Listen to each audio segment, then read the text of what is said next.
sou o Leandro Mendes, também conhecido como Vigas. Sou natural de Santa Catarina, de Joinville. Venho trabalhando com performance audiovisual, instalações artísticas com videomapping, instalações lumínicas desde 2004.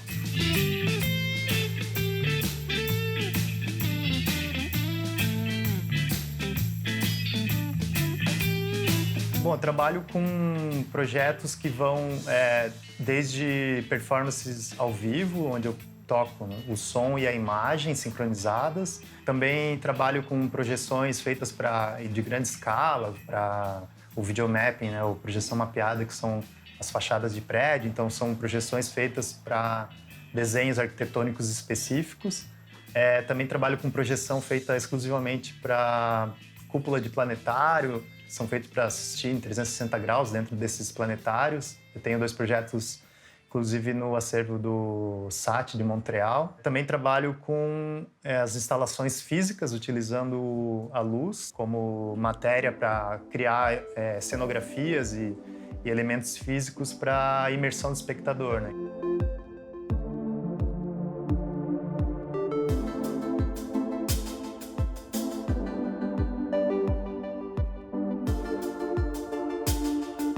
Eu me considero um artista multidisciplinar, porque eu venho trabalhando com diferentes plataformas, né? Utilizando vídeo, utilizando luz, utilizando som. De certa forma, elas acabam se encontrando no meu trabalho, mas eu estou sempre experimentando novas plataformas, novos materiais.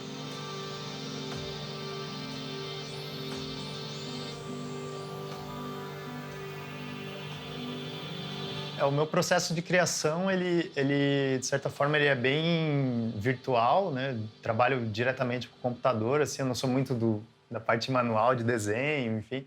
Então, quando eu tenho uma ideia nova de uma instalação, falando um pouco das instalações de luzes, eu tenho já um pouco na minha mente, assim, uma ideia, um conceito que eu venho trabalhando, e aí eu começo a experimentar formas, experimentar diferentes processos dentro de um software 3D, por exemplo, e aí tentar criar formas e já imaginando qual material que vai ser utilizado, qual tipo de tecnologia que vai ser aplicada nesse projeto, e a partir daí desenvolver um projeto já que seja viável no mundo real, assim, né?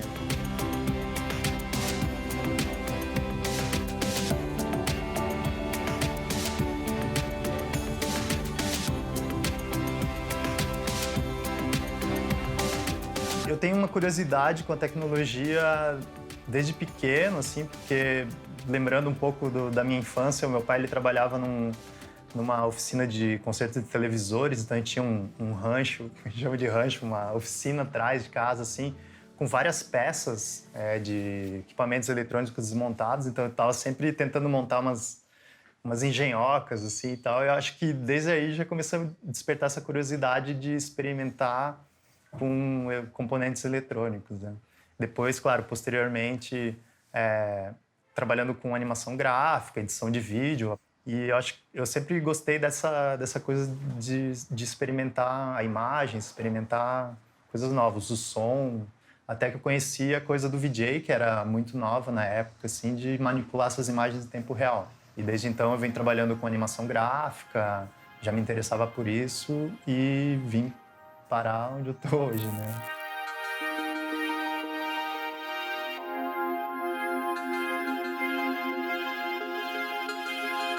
Para mim, a arte é uma forma de expressão, né? Primeiramente, assim, eu acredito que o artista ele busca, através da materialização de ideias, expressar algum sentimento ou um questionamento, transformar o público ou o ambiente com a arte em si.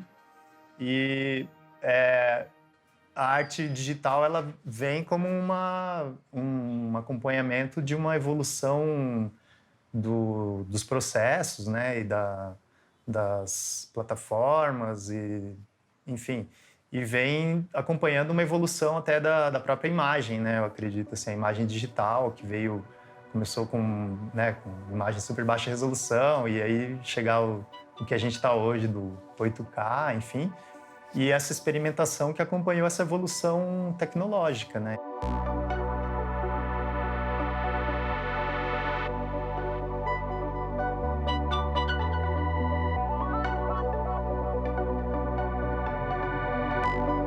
Com alguns dos meus projetos eu trabalho a interatividade por exemplo, eu tenho um projeto que se chama Contato, que é uma instalação onde a pessoa pode utilizar o movimento das mãos para controlar uma escultura de luz e som. Então, o movimento das mãos controla esses parâmetros. E a parte de imersão das minhas obras, ela tem o intuito de tirar, por alguns segundos ou algum momento, o público do seu cotidiano, né?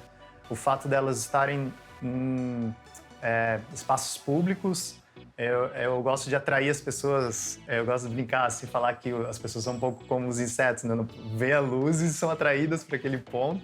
Então atrai as pessoas através da luz e tira elas um pouco do mundo real por alguns segundos, algum momento, para que elas estejam imersas nessa experiência e crie ali algum tipo de sentimento dentro delas, né?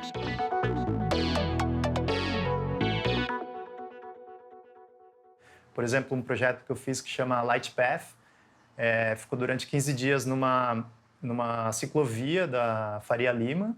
E esse projeto, então, as pessoas que passavam ali todos os dias, né, seja de bicicleta, de patinete, elas podiam atravessar um túnel e ter uma experiência diferente num caminho cotidiano, né?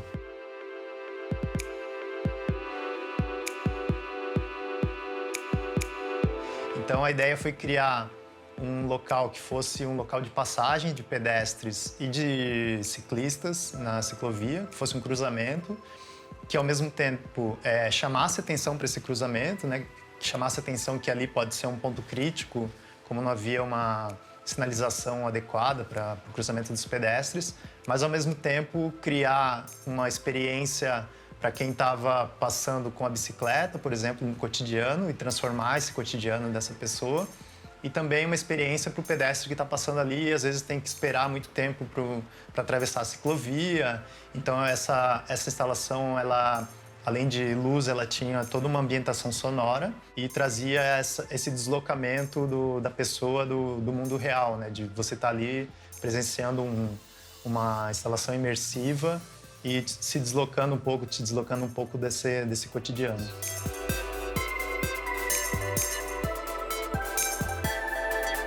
Eu acredito que quando você trabalha com espaços públicos, você acaba transformando esse espaço, né? Então, se você vai criar uma obra de arte que está num espaço público, você transforma o cotidiano das pessoas e até esse espaço, né? Por exemplo, um projeto que eu fiz embaixo de um viaduto, que era um local abandonado, enfim, foi criada uma instalação que iluminou esse espaço, criou uma área de convívio e de certa forma, atraiu olhares, atraiu as pessoas dali. E toda essa área acabou se transformando, posteriormente, numa área muito mais cuidada, né? Numa área comum para o bairro. Então, eu acredito nesse poder transformador da arte e tecnologia, com certeza, né? De criar espaços e melhorar esses espaços e, consequentemente, melhorar a sociedade.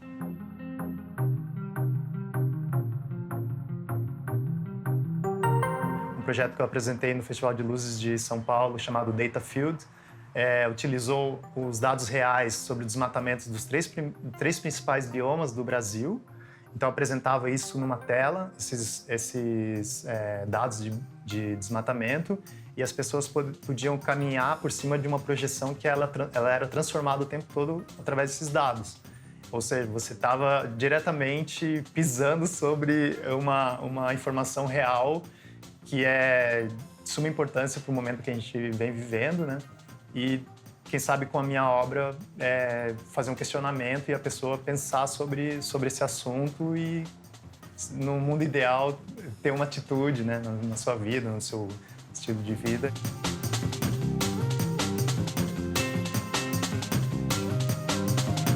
A obra Aparato 10 na 10ª potência, na verdade, Ela foi um projeto apresentado no Farol Santander, em São Paulo, numa exibição coletiva chamada Metaverso. E, na época, eu estava lendo sobre a questão do multiverso, né? Da ideia da gente estar vivendo múltiplas vidas ao mesmo tempo em universos paralelos. E eu acabei encontrando uma teoria de um físico, que eu não me recordo o nome agora, mas que ele chegou numa equação, que seria 10 na 10ª potência, que seria a distância onde a nossa cópia está vivendo nesse momento num universo paralelo, né? Então, a partir daí, eu criei o aparato 10 na 10ª potência, que seria como uma máquina que a pessoa pudesse entrar nesse aparato e ver as múltiplas cópias de si mesmo em ambientes, em universos paralelos.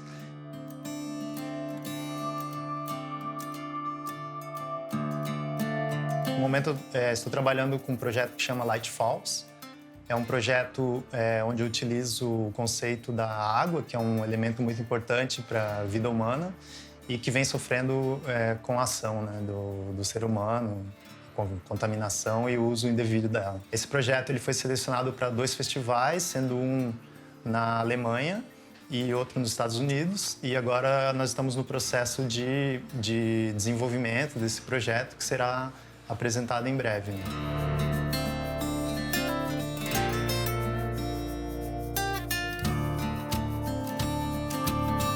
Eu acredito que a arte, principalmente a arte digital, né, ela está caminhando cada vez mais para o mundo virtual. Inclusive, nós estamos vivendo agora um boom das criptoartes, que estão super em alta. Então, eu acredito que ainda a gente vai ver muito mais essa desmaterialização da obra física e encontrar muito mais obra no campo virtual, nos metaversos. Então, na verdade, eu estou curioso para ver para onde a gente vai, né? E eu acho que ainda a gente vai ver o fruto dessa adaptação tão rápida, né, da arte no mundo virtual.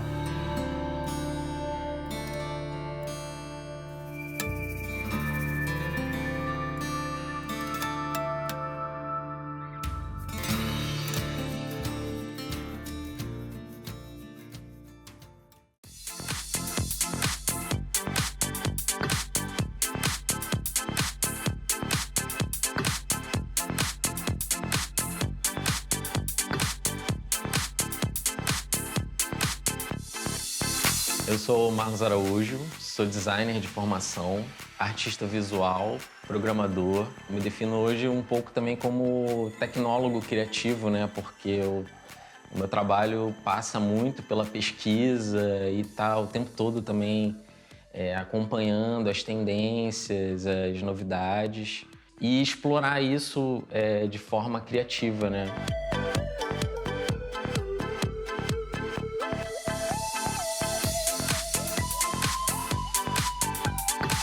Pô, a minha relação com a arte começou com o meu pai, né, que sempre trabalhou com cinema e com fotografia. E eu sempre gostei muito de desenhar também. Eu era aquele aluno da turma, né, que os coleguinhas pediam, faz esse desenho, faz aquilo. E sempre era a pessoa que fazia os cartazes. E aí, quando eu ganhei o computador, eu já comecei a trabalhar com desenho no computador também. Então, eu gostava muito de brincar, de desenhar. Isso fazia parte da minha infância. E essa minha relação começou muito cedo, né?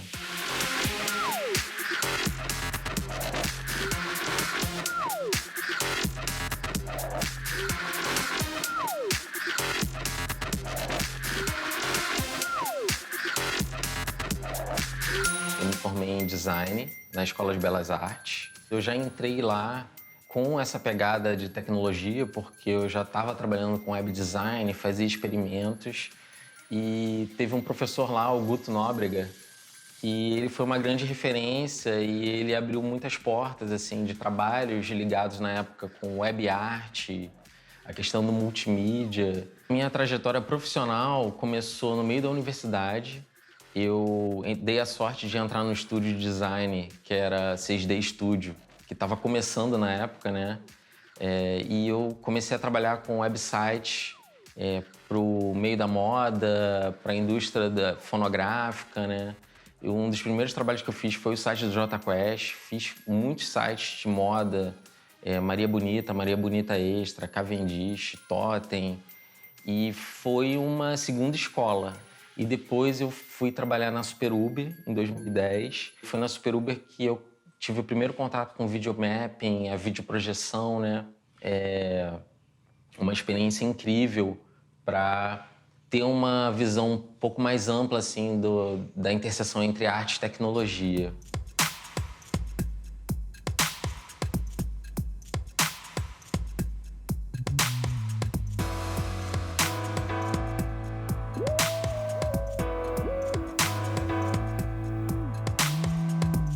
Mas aí, pensando nessa minha trajetória, o que eu achei interessante é que eu passei esse tempo no mercado e aí depois eu voltei para a UFRJ para me formar e foi um reencontro também com esse professor, o Guto Nóbrega, porque ele tinha acabado de fazer um doutorado na Inglaterra em que ele já não estava mais trabalhando somente com web art, arte multimídia, ele já estava envolvendo plantas com eletrônica, ligados com essa questão da natureza e a tecnologia.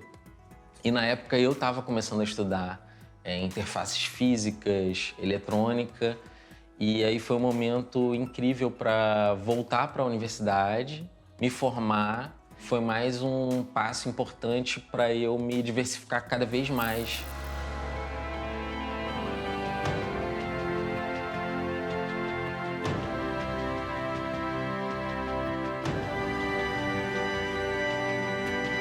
A arte digital é uma coisa muito ampla, né? Porque, primeiro, que tudo hoje é digital, então até ilustradores de quadrinhos hoje não trabalham mais com papel e lápis, muitas das vezes, trabalham direto no digital, né? Seguindo o conceito do Pierre Levy, né? Que o virtual não se opõe ao real, mas ele se coloca como paralelo ao potencial, né? Eu vejo a arte digital como esse tipo de arte que tem potencial de inúmeras vertentes, assim, né? Eu acho que a arte digital alcança muito mais pessoas, né? Ela é muito mais democrática. E isso a gente pode ver até por essa experiência que a gente teve agora da pandemia, né? Os espaços culturais, os museus tentando se reinventar, os shows também, as lives, indo para o digital. E o que eu vejo agora, passado esse período aí de quase 2 anos, é que já caiu a ficha de que a importância do digital.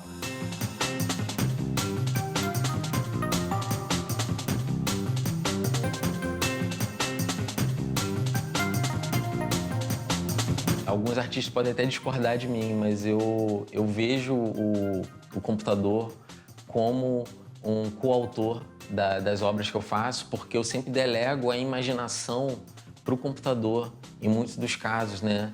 Então, esse trabalho de arte generativa, ele é um processo interativo que você vai começando aos poucos, o computador vai ajudando a você visualizar aquelas imagens e, a partir dali, você vai criando novos ciclos de interação. Então, essa coisa do empírico e do experimental é muito importante. E esse é um jogo que eu estou trazendo um pouco dos conceitos da arte generativa, em que a garotada pode pegar esses bichinhos e construir o cenário da forma que elas quiserem, e vão ter algumas gincanas, né? De quem consegue bater o recorde de altitude. E essa parte está fazendo parte dessa minha pesquisa agora, que eu também considero arte digital, né? Os games é a 8ª arte.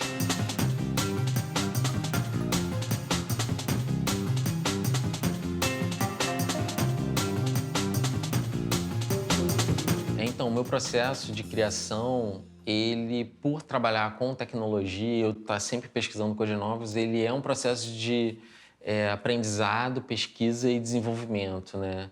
Então, é muito difícil especificar, porque eu trabalho com coisas muito diversas, mas o processo, ele sempre passa por essa pesquisa, por protótipos, e às vezes o protótipo, por ser um processo muito interativo, ele acaba apontando outros caminhos e outras possibilidades e eu vou descobrindo. Então é um processo sempre de criação e descoberta o tempo todo, né?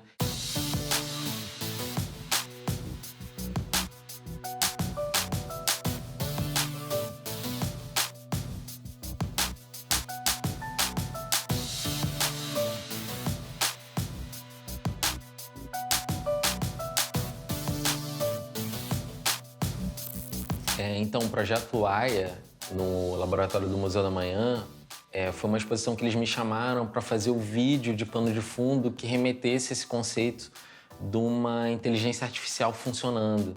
E aí eu fiz essa imagem, essa arte generativa, como se fosse a simulação de uma mente muito complexa funcionando, né? E aí, nesse trabalho, eu observei o conceito da cocriação com a máquina, porque eu comecei ela fazendo um trabalho no meu estúdio, o computador estava me ajudando a imaginar, e aquilo dali era uma imagem que é o computador que está gerando ela, e que seria muito difícil de eu imaginar, ou eu desenhar, ou fazer um rascunho daquilo, tamanha complexidade daquelas formas e daquelas imagens, né?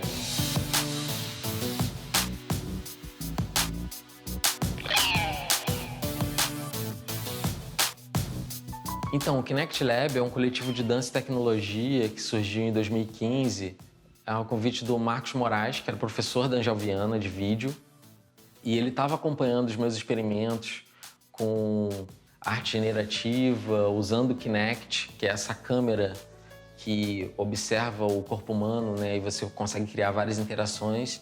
E a gente resolveu fazer um experimento com a Brigitte Whitmer e o João Mandarino, que eram alunos do Marcos. E foi tão legal essa experiência, porque eu sempre usei esse sensor para obras interativas, onde a gente está trabalhando com um público leigo e a gente tenta sempre reduzir ao máximo a experiência de interação e entregar o resultado visual. E foi o primeiro trabalho que eu vi o melhor uso desse sensor, que é a gente explorar ao máximo essa ferramenta com um corpo humano, usando bailarinos e performance, que é o que eles mais sabem fazer, que é usar a linguagem do corpo, né? Então, para mim, foi muito rico, porque eu usava aquela ferramenta, limitando ela para criar experiências o mais intuitivas possíveis. E o Kinect Lab foi um espaço para a gente explorar ao máximo o outro lado dessa tecnologia, que é o desconhecido. Então eu acho que isso é um casamento muito interessante e eu acho que é uma tendência que a gente vai cada vez ver mais.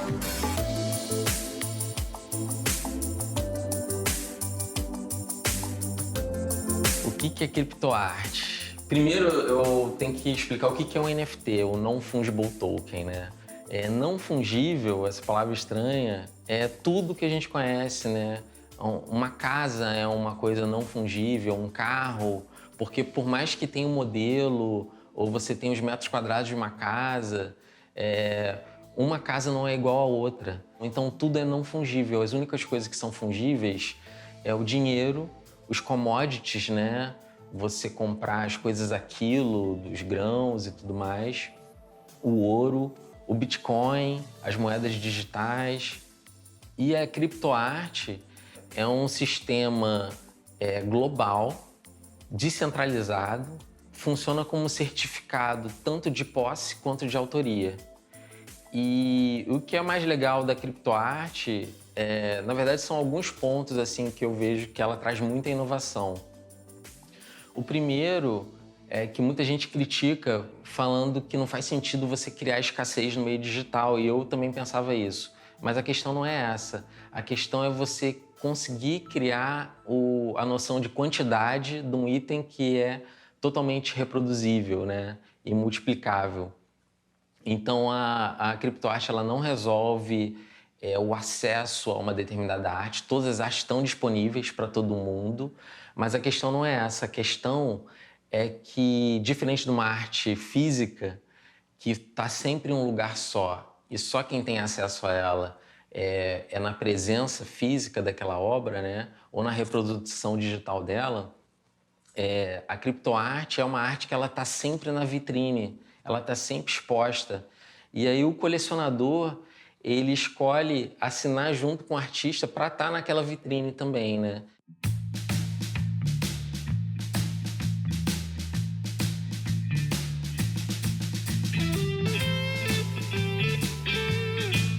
Então, uma vez eu me deparei com a coleção de um amigo meu e eu vi vários grafites, vários desenhos e vi essa marca do Rapa. Eu fiquei interessado e ele falou, eu tô colocando a coleção do Fábio Ema, que é um dos primeiros grafiteiros do Brasil, e ele trabalhou com Rapa a vida toda, e eu tô lançando os NFTs dele. Aquilo me interessou de eu quero ter esse NFT e vou comprar essa ideia de ter essa marca na minha coleção.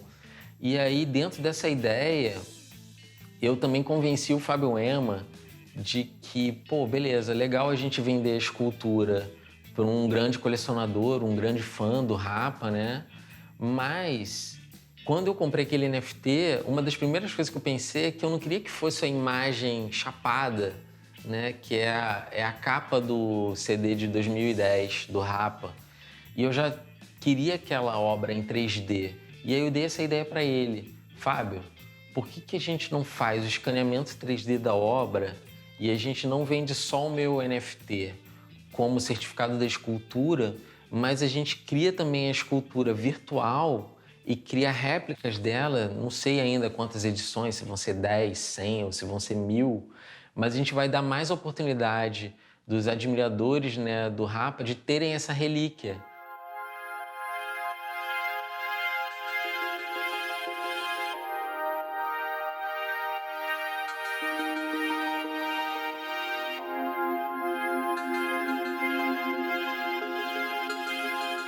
Sobre o mercado dos NFTs, eu comecei como artista e os artistas que começaram comigo, né, o Carlos Oliveira, a Mônica Rizzoli, o Uno de Oliveira, o Alexandre Rangel, a gente estava num ambiente meio de laboratório, tentando descobrir. E numa dessas experimentações, eu decidi comprar um NFT para saber qual era a experiência, compartilhar o screenshot da tela. E nessa eu acabei gostando e me tornei um colecionador também. Eu não me defino apenas como colecionador, mas eu estou vendo cada vez mais que a criptoarte ela é um espaço que você pode ser várias personas diferentes, né? Então tem o Marlos artista digital, que está vendendo suas obras, tem o Marlos colecionador, tem o Marlos trader de arte que eu estou colecionando porque eu sei que elas vão valorizar e que eu posso vender ela por um valor mais alto. E agora está surgindo essa figura também do diretor de um espaço cultural no metaverso, né?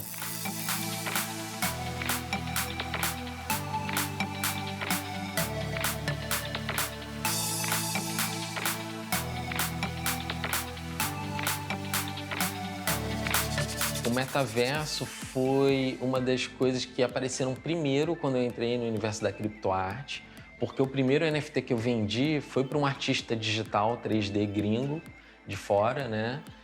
E quando eu agradeci ele nas redes sociais, no Twitter, ele veio falar que aquela imagem da dançarina com formas orgânicas ia para um clube, uma discoteca no metaverso, e aquilo dali abriu minha cabeça. Eu falei assim, cara, então é para isso que ele está comprando NFT, né? Ele está decorando um espaço virtual. O NFT do metaverso, ele é um NFT que você, por ser o portador dele na sua carteira, você entra no site do metaverso e aquilo abre todas as funcionalidades de edição do ambiente 3D. E foi esse NFT, eu acho que é o NFT, além do Rapa, o mais valioso que eu tenho, justamente porque ele representa um prédio nesse ambiente virtual, né? Então, esse NFT que eu comprei, ele é um prédio que eu posso fazer qualquer coisa. E aí começou a minha história no metaverso, esse projeto do Museu XYZ.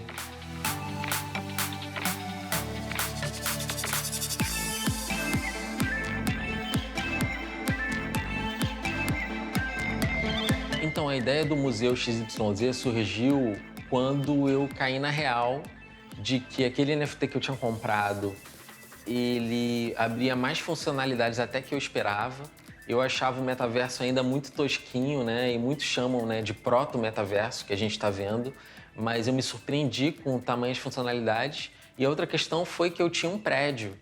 Então, quando eu construí o prédio a primeira vez, ocupei todo o espaço, os andares, eu falei assim, nossa, isso é muito grande. E aí veio na minha memória toda a minha experiência com outros espaços culturais, né? o Museu da Manhã, o Oi Futuro, que eu já expus obras, e eu falei assim, pô, agora chegou a vez de eu criar uma espécie desses museus e espaços culturais no ambiente virtual do metaverso.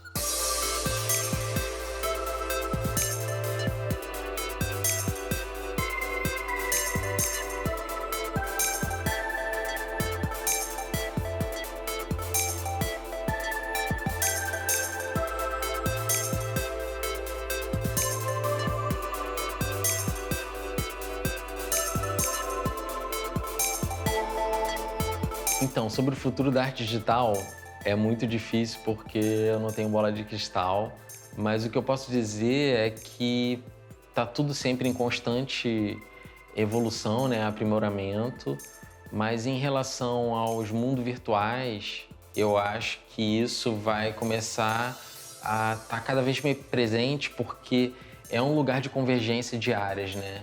Então você tem a convergência da arte digital, a convergência dos jogos, a convergência cada vez maior das realidades estendidas, né?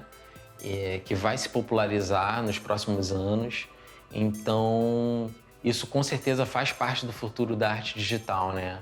A criação desses mundos digitais e desses ambientes digitais. Eu não acho que o mercado digital ele ainda está muito restrito, porque, na verdade, todo mundo hoje, de certa forma, está criando conteúdo digital, né? Seja nas redes sociais. Então, eu acho que é o contrário. Eu acho que cada vez mais as pessoas vão produzir artes digitais.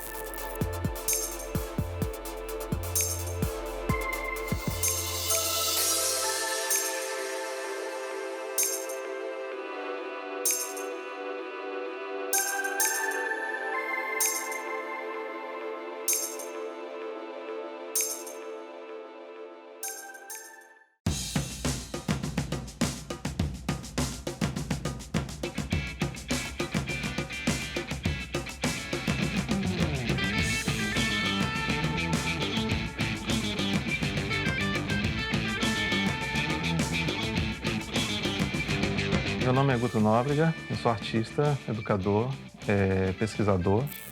Eu sou professor na Escola de Belas Artes. Lá eu leciono no programa de pós-graduação em artes visuais e coordeno junto com a professora Maria Luísa Fragoso o NANO, que é um núcleo de arte e novos organismos. Minha formação é bem eclética, tenho bacharelado em gravura na Escola de Belas Artes. De lá eu fiz um mestrado em Comunicação e Tecnologia da Imagem, mas eu tenho uma formação técnica no campo da eletrônica, da eletrotécnica. Depois do mestrado, eu vou fazer, então, em 2005, um doutorado na Inglaterra. Eu fui porque eu tinha interesse de ser orientado pelo Roy Ascott. E eu fui em 2005 para a Inglaterra e fiquei até 2009, 2010, eu voltei para o UFRJ.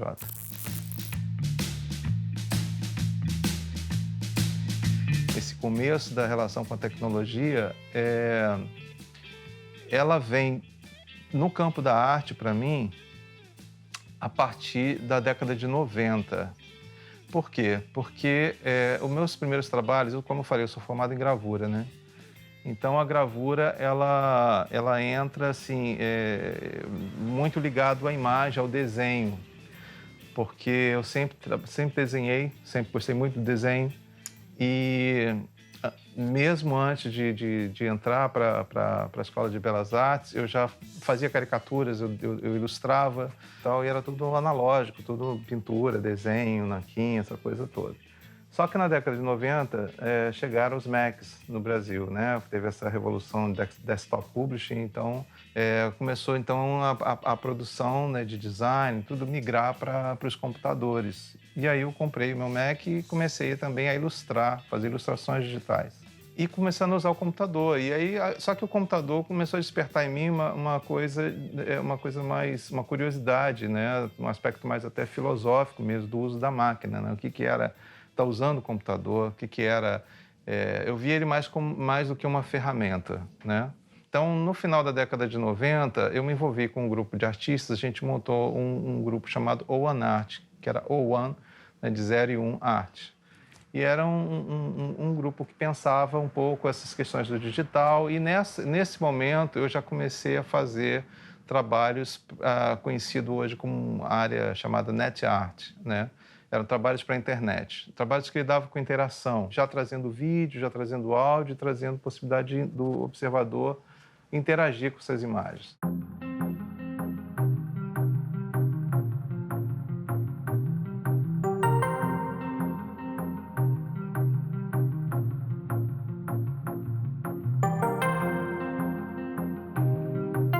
Para mim, na arte, as referências ela vêm de vários momentos, né? Quer dizer, na época da gravura, eu era apaixonado pelo Rubens Grillo, por exemplo, né? Um artista que me influencia muito mais pelo pensamento, que marcou para mim muito no contemporâneo, o que foi o meu orientador, Roy Ascott. Mas para citar um especificamente que está ligado à robótica, está ligado à construção, ao maker, é o Gilberto Sparza.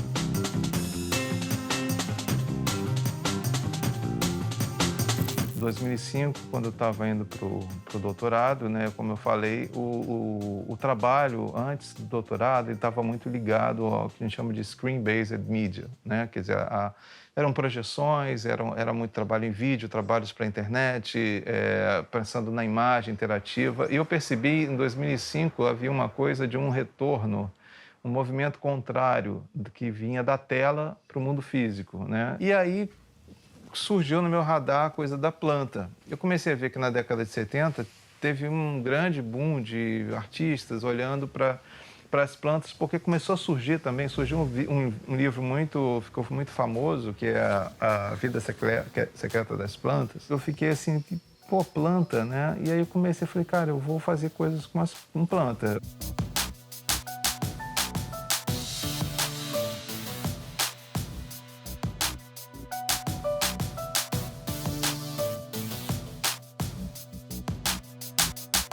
A minha visão da arte, eu nunca me vi um cara da arte e tecnologia ou da arte digital. Eu me vi fazendo arte porque, por conta disso, a questão da tecnologia veio tão próxima de mim na adolescência, na infância, estava tão ali, eu só não sabia que eu podia alçar a mão disso, né? Como eu falei, o desenho sempre foi o norteador, né, no trabalho. Então, eu me considero um artista contemporâneo, um artista que trabalha... por exemplo, eu acabei de fazer parte de uma exposição que foi no Oi Futuro, né, Arte, Cidade e Patrimônio, e eu estava lá dividindo uma sala com Denilson Baniwa, que é um artista... indígena fazendo arte contemporânea, né?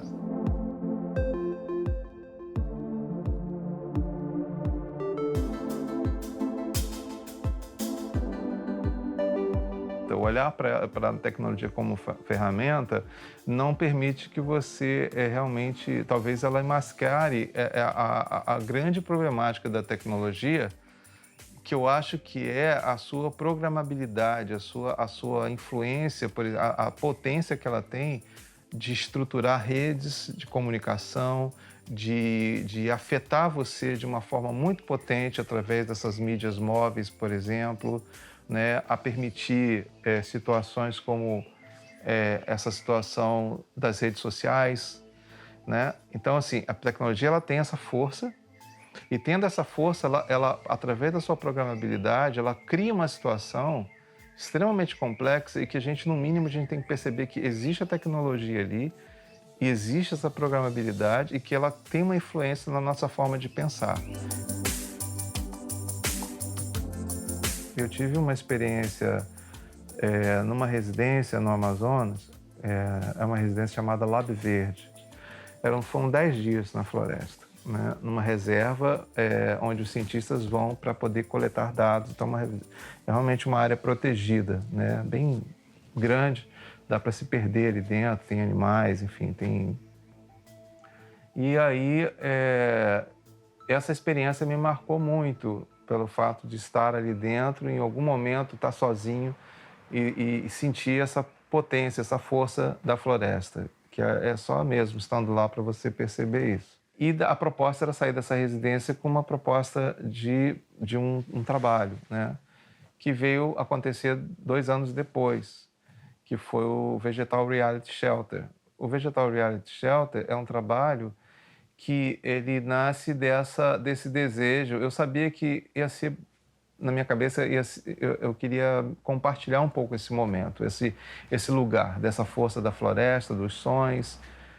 E aí eu imaginei essas imagens, que são imagens meio fractais, na verdade imagens espelhadas, que são projetadas dentro de um domo. Eu chamo isso de um abrigo sensível, né? Por isso que é Vegetal Reality Shelter. É um pequeno espaço. Ali dentro você tem plantas, numa espécie de hidroponia. São as mesmas plantas que eu uso sempre, são a jiboia. Tem um sistema de espelhamento, eu tenho um projetor externo, esse projetor joga a imagem no espelho esférico e ele projeta na forma de domo.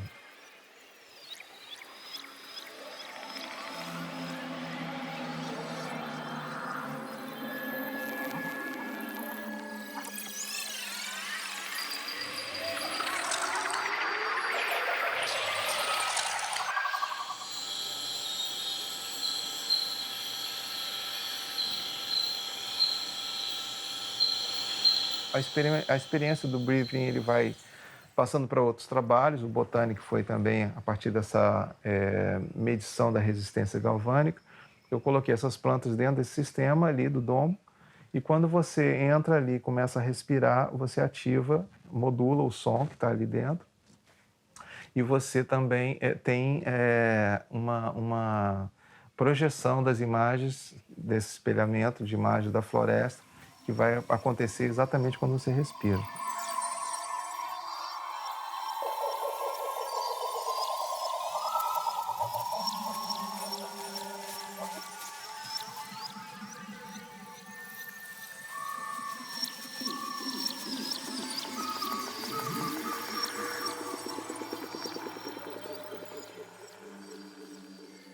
O equilíbrio, ele foi o primeiro trabalho nessa leva dos trabalhos com as plantas, quando eu pensei em um sistema, mas ainda sem fazer as medições. Eu levei um bom tempo, foram 3 anos de pesquisa para encontrar a medição correta, para poder encontrar fazer essa conexão ali com a planta. Eu estava num ambiente muito influenciado pela engenharia e tem formas muito sofisticadas de você fazer essas medições nas plantas, né?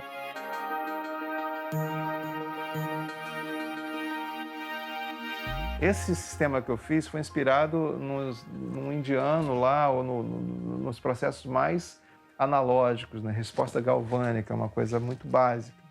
Mas eu levei um bom tempo até fazer o breathing. Antes do breathing surgiu o equilíbrio. E o equilíbrio era a ideia de que pode haver um sistema de troca entre um organismo vivo, uma planta e um sistema artificial, de forma que seja uma espécie de mutualismo ali, alguma coisa que possa haver um benefício de ambos os sistemas, né? E aí surgiu o equilíbrio, e o nome equilíbrio porque é um equilíbrio entre sistemas.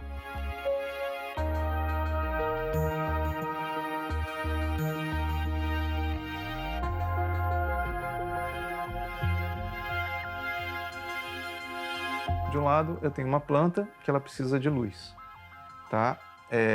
E eu precisava criar um sistema, que coloca essa planta na direção da luz, tá? É um sistema que funciona com 2 hélices, que rotaciona, né, num eixo e coloca como se fosse uma bússola, né? Só que quando essa planta está apontada para a luz, do lado dela tem 2 fotocélulas, né? Células fotovoltaicas, na verdade. E elas captam a energia da luz e carregam o sistema. Então, toda vez que ela estiver recebendo luz, o sistema que coloca ela para a luz, ele está recebendo energia. Então, não tem nenhum contato com a planta, é mais conceitual. Eu digo que é um trabalho conceitual, porque a ideia é de pensar uma troca que seja justa para os 2 lados.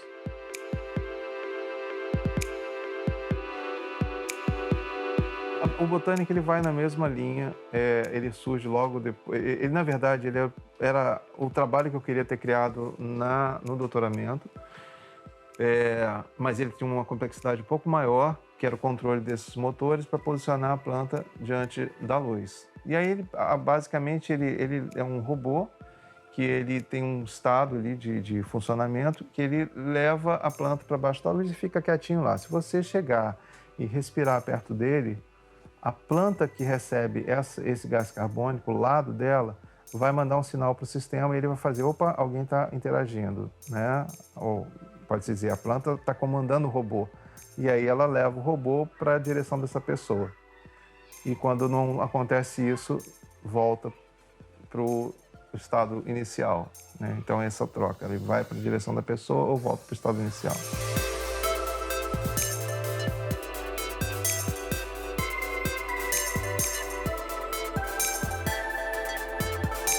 Os trabalhos eles têm caminhado para essa coisa analógica, porque eu confesso, a minha praia não é muito a programação.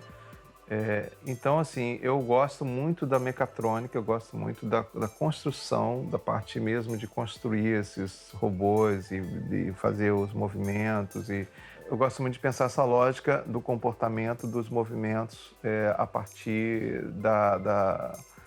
dos sensores que são usados ali, os atuadores e tal. Isso tudo dá para você fazer com eletrônica básica, né? Mas para mim não tem problema entrar no digital, enfim, da programação, do algoritmo e tal, é da necessidade do trabalho. A gente acabou de fazer, inclusive com a Patrícia, a gente acabou de fazer um trabalho agora, que foi num Festival Lume em Friburgo, e que a ideia é em cima o nome do trabalho é Membro Fantasma, né? E foi uma ideia que surgiu aqui numa conversa nossa, trabalhando com fio, é o wire, que é um fio luminoso. E quando eu joguei isso aqui no quintal, a gente olhou e falou, nossa, isso aqui parece, né, uma extensão da planta, né? E a gente lembrou desse conceito de membro fantasma, que é quando você perde um membro, uma perna, um braço, você continua sentindo essa extensão, como se ele estivesse ali. E a gente pegou uns tocos de árvore que foram cortados numa praça em Friburgo, né, podados, né? E a gente fez uma extensão dessas árvores na forma luminosa, né, trazendo só os fios. Então não tem absolutamente nada nem eletrônica tem, só o fio mesmo está lá ligado.